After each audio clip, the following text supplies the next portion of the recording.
Depuis la réussite de son premier tir nucléaire en 1960, la France est entrée dans le club des puissances atomiques, aux côtés de l'Union soviétique, des États-Unis et de la Grande-Bretagne. L'organisation de toute l'institution militaire s'en trouve bouleversée. Dans le monde, deux blocs dominent et s'affrontent. L'Union soviétique, la Chine et les pays satellites d'un côté, de l'autre le monde libre, entraîné par les États-Unis. Les crises se succèdent. Blocus de Berlin, guerre de Corée, crise des missiles à Cuba. C'est la guerre froide, l'équilibre de la terreur. Les forces de l'OTAN et celles du pacte de Varsovie sont face à face. L'Europe vit dans la crainte d'un affrontement. La France veut affirmer son indépendance. L'armement atomique va lui en donner les moyens. Pour le général de Gaulle, il devient le pivot de la défense nationale. Il faut voir l'arme nucléaire non pas uniquement comme une arme comme les autres, mais comme un symbole. C'est d'abord et avant tout un instrument politique, un instrument diplomatique pour assurer le statut de grande puissance que la France avait perdu au cours de la Seconde Guerre mondiale. Et sans aucun doute, pour le général de Gaulle, la force de frappe ou la force de dissuasion, telle qu'on va se mettre à l'appeler, est l'outil qui lui permet de s'asseoir à la table des grands. Il pensait que la France, devenue une puissance nucléaire, pourrait assurer seule sa sécurité et qu'elle ne serait plus dans la position de quémander, comme c'était le cas quand il est arrivé à Londres, et comme ça a été le cas sans arrêt pendant très longtemps. Ce qui était pour lui profondément douloureux, profondément humiliant.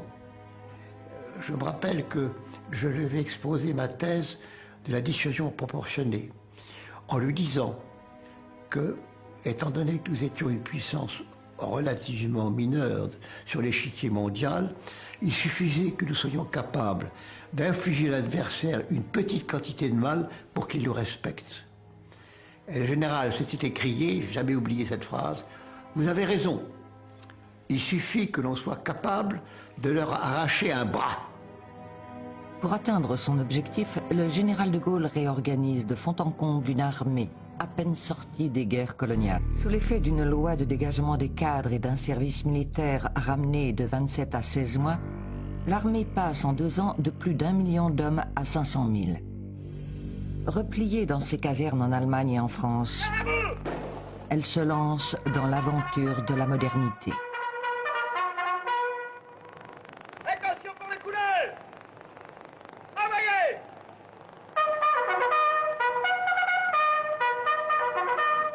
Des générations d'officiers ont été formés en vue de l'Indochine, de l'Algérie, etc.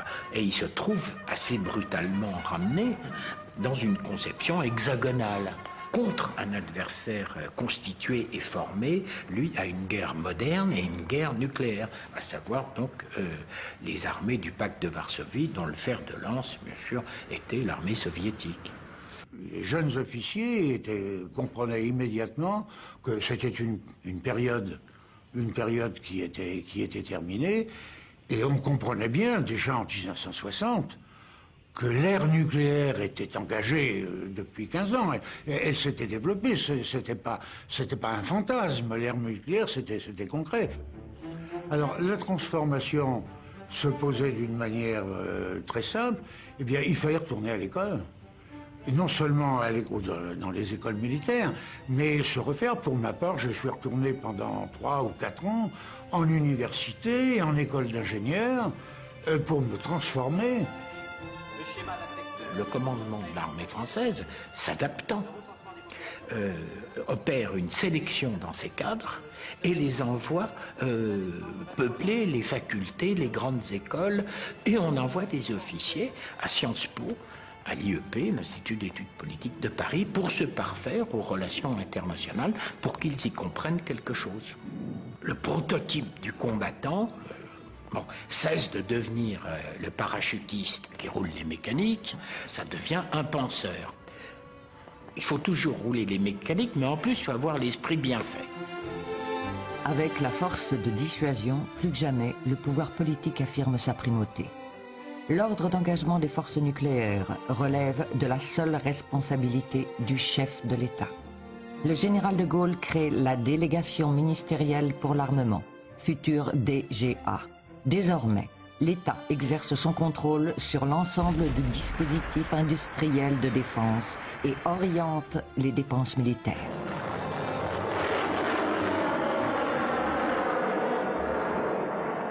Le général de Gaulle a fixé priorité absolue, vous entendez bien, absolue au développement des systèmes d'armes nucléaires, dont le premier, la première composante, les Mirage 4. Et enfin, expression de la volonté politique, il a donné les ressources financières nécessaires pour que tout cela soit accompli. Le général de Gaulle engage près d'un quart du budget de la nation pour les armées. Pour garantir cet effort financier dans la durée, il fait voter des lois quinquennales de programmation militaire. Elles permettront au Mirage 4, objet de toute son attention, de se développer sereinement. Le général de Gaulle y veillait tellement qu'il a désigné lui-même les officiers de marque et l'ingénieur de marque qui suivraient ce programme en leur disant « Vous serez les dictateurs du programme Mirage 4 si dans les commissions de modification l'armée de l'air ou d'autres armes où les finances interviennent pour réduire vos besoins, vous direz non. Vous avez ordre de ma part, vous êtes les attributions d'une véritable dictature. » Et le résultat a été très heureux, car l'ingénieur général Forestier et le colonel de Villetorte, qui ont été ces deux officiers, étaient des gens remarquables, qui ont conduit le programme admirablement, si bien qu'il a coûté moins cher. C'est un des rares programmes de l'armée qui a coûté moins cher que ce qui était prévu. On a maîtrisé rapidement la mise en œuvre et le développement du Mirage 4, dont le prototype du Mirage 4 a fait son premier vol en juin 1959 et le 1er octobre 1964, la première unité opérationnelle de Mirage 4, qu'on appelle un escadron de Mirage 4, était déclarée opérationnelle et 8 jours après, il prenait l'alerte réelle, un Mirage 4 avec son arme réelle accrochée sous l'avion, en alerte 15 minutes, et une alerte qui va continuer comme cela pendant 10 ans. 24 heures sur 24, 365 jours par an. Moins de 15 minutes après l'alerte, l'avion et son équipage de 2 hommes sont prêts à décoller. Ils emportent des bombes de 62 kilotonnes, soit 3 fois la charge nucléaire lâchée à Hiroshima. Le Mirage 4 est le premier élément des 3 composantes de la force nucléaire stratégique. Mais un avion peut être abattu en vol. Un nouveau système d'armes complémentaires est mis en œuvre sur le plateau d'Albion. Les missiles stratégiques, enfouis dans les silos, peuvent à tout moment déclencher une charge de 7 fois Hiroshima, à une distance de 3000 km. C'est la 2e composante de la force de frappe. En mars 1963, la décision a été prise de lancer ce programme, confié à l'armée de l'air, et c'est dans la même année 1963 qu'a été décidé également de lancer le programme des sous-marins nucléaires lanceurs d'engins. Le programme Q-252 est la 3e composante de la force de dissuasion française. Ce sous-marin emportera des missiles stratégiques. Je ne sais pas si vous vous rendez compte de la densité de cette période de décisions fondamentales qui ont été prises. C'était tellement important, si vous voulez, de voir notre pays devenir puissance nucléaire, et ça l'est toujours, parce qu'on ne parle jamais à une puissance nucléaire comme on parle à une puissance qui ne l'est pas. Il faut quand même avoir ça en tête. Le Redoutable devient opérationnel en 1972, soit 3 ans après les sous-marins lanceurs d'engins soviétiques et 10 ans après ceux des Américains. Pour moi, l'aventure, elle commence vraiment en décembre 64, là, juste avant de partir en permission pour Noël, quand l'amiral Bayeux m'a dit « ce sera vous, hein.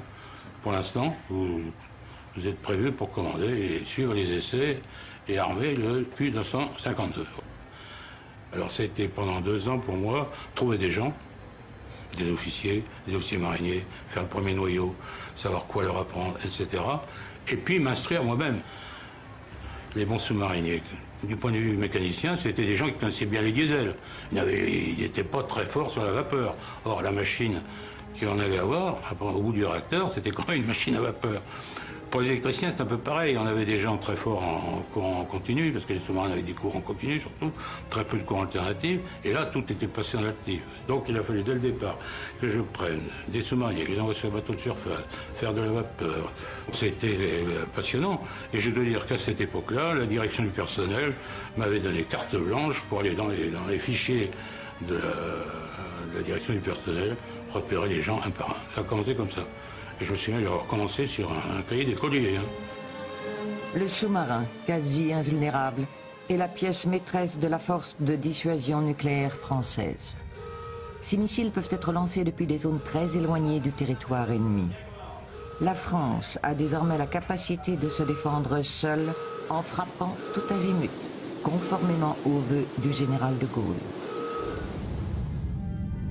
Avec la triade nucléaire, la marine et l'armée de l'air dominent dans le nouveau dispositif de défense. Des profondeurs des océans ou du plateau d'Albion, cette force assure la protection des frontières nationales.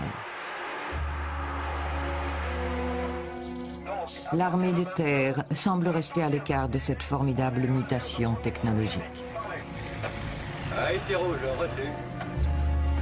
Après un temps où la France avait une armée nombreuse et essentiellement axée autour de l'armée de terre, qui était non seulement, bien entendu, en effectif la plus nombreuse, mais également la plus importante sur le plan politique, ça n'est plus tout à fait le cas après la mise au point de la force de frappe et de dissuasion. L'armée de terre est la dernière que l'on dote d'un armement atomique. Le Pluton est un missile destiné à détruire le corps de bataille adverse.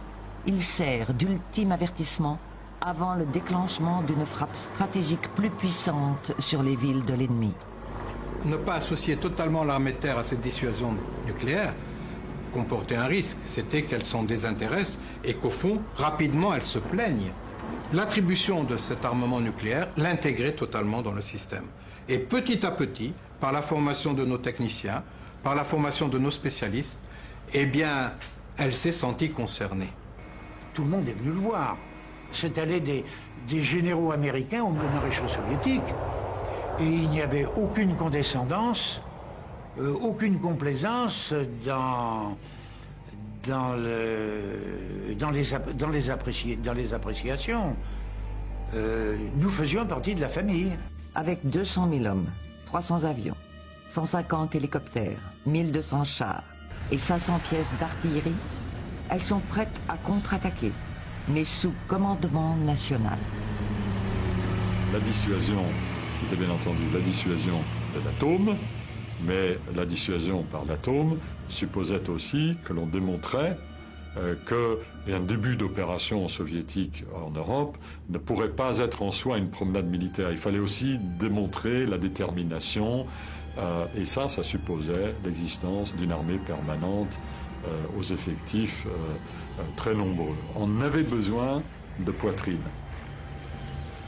Derrière le rideau de fer, à 2 minutes de vol de Strasbourg, sont concentrées les forces du pacte de Varsovie. En première ligne, 55 divisions.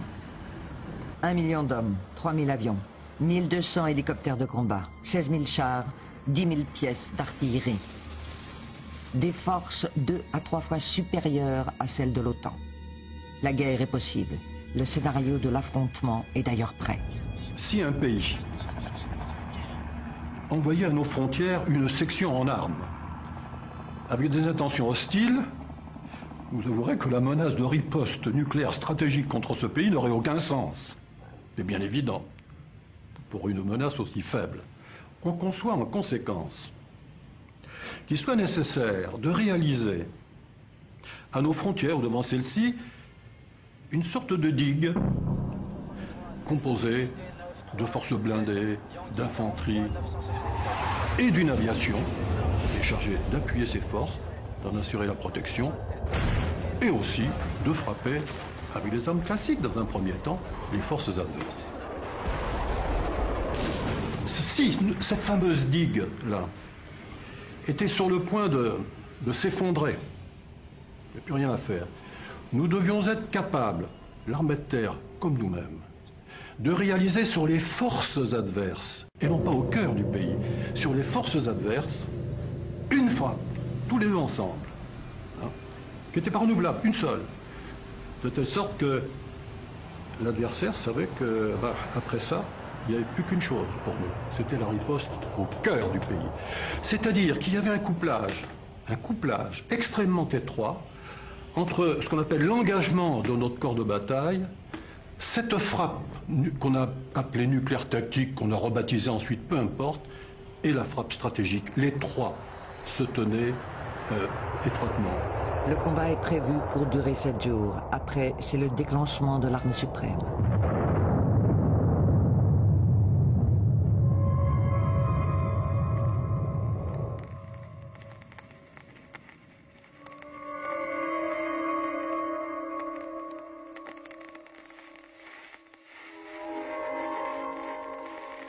C'est une arme monstrueuse. C'est une arme capable de faire des millions de morts d'un coup, et surtout, j'allais dire, des millions de morts encore après, peut-être plusieurs mois, voire quelques années encore après.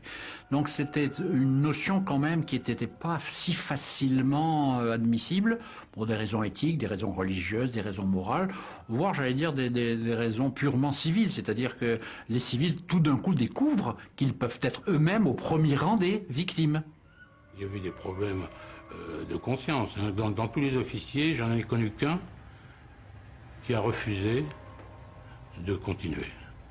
Pour des raisons morales. Hein. C'était le bon chrétien comme moi, catholique, etc. Tous les autres, ils avaient fait leur virure cutie, ils avaient bien pesé, on savait qu'on allait faire de la dissuasion, qu'on n'allait pas attaquer l'Union soviétique du jour au lendemain, donc c'était clair. On était là. Mais quand même, sur tous les officiers, il n'y en a eu qu'un. C'est pas... Au sens propre du terme, c'était de l'abnégation, notre métier. Puisque si nous le faisions bien, nous n'aurions jamais à le faire. C'était ça la dissuasion. Donc on était là pour éviter de servir jamais à rien. On était là, c'était pas facile, pas toujours facile à vivre, avec l'idée que si jamais nous devions avoir à servir, ça serait le cataclysme. La crainte de tout le monde était l'attaque par surprise, la dégelée nucléaire par surprise, l'ouverture du feu nucléaire par surprise. Chaque fois que les soviétiques fabriquaient des manœuvres, du côté occidental, on s'énervait immédiatement. Est-ce que la manœuvre ne cache pas une attaque? Alors on écoutait, tout, rien n'y manquait. Tous les renseignements ont été recherchés. On regardait à la jumelle, qu'est-ce que fabrique l'adversaire? Il touche, pourquoi? Du côté des soviétiques, c'était la même chose. Dès que les occidentaux faisaient des manœuvres, hein, du côté soviétique, de l'autre côté du rideau de fer, on s'énervait immédiatement aussi. On prévenait par le canal des journaux. Tel jour, à telle heure, le 46e régiment d'infanterie, la Tour d'Auvergne, va opérer des manœuvres dans le quartier de...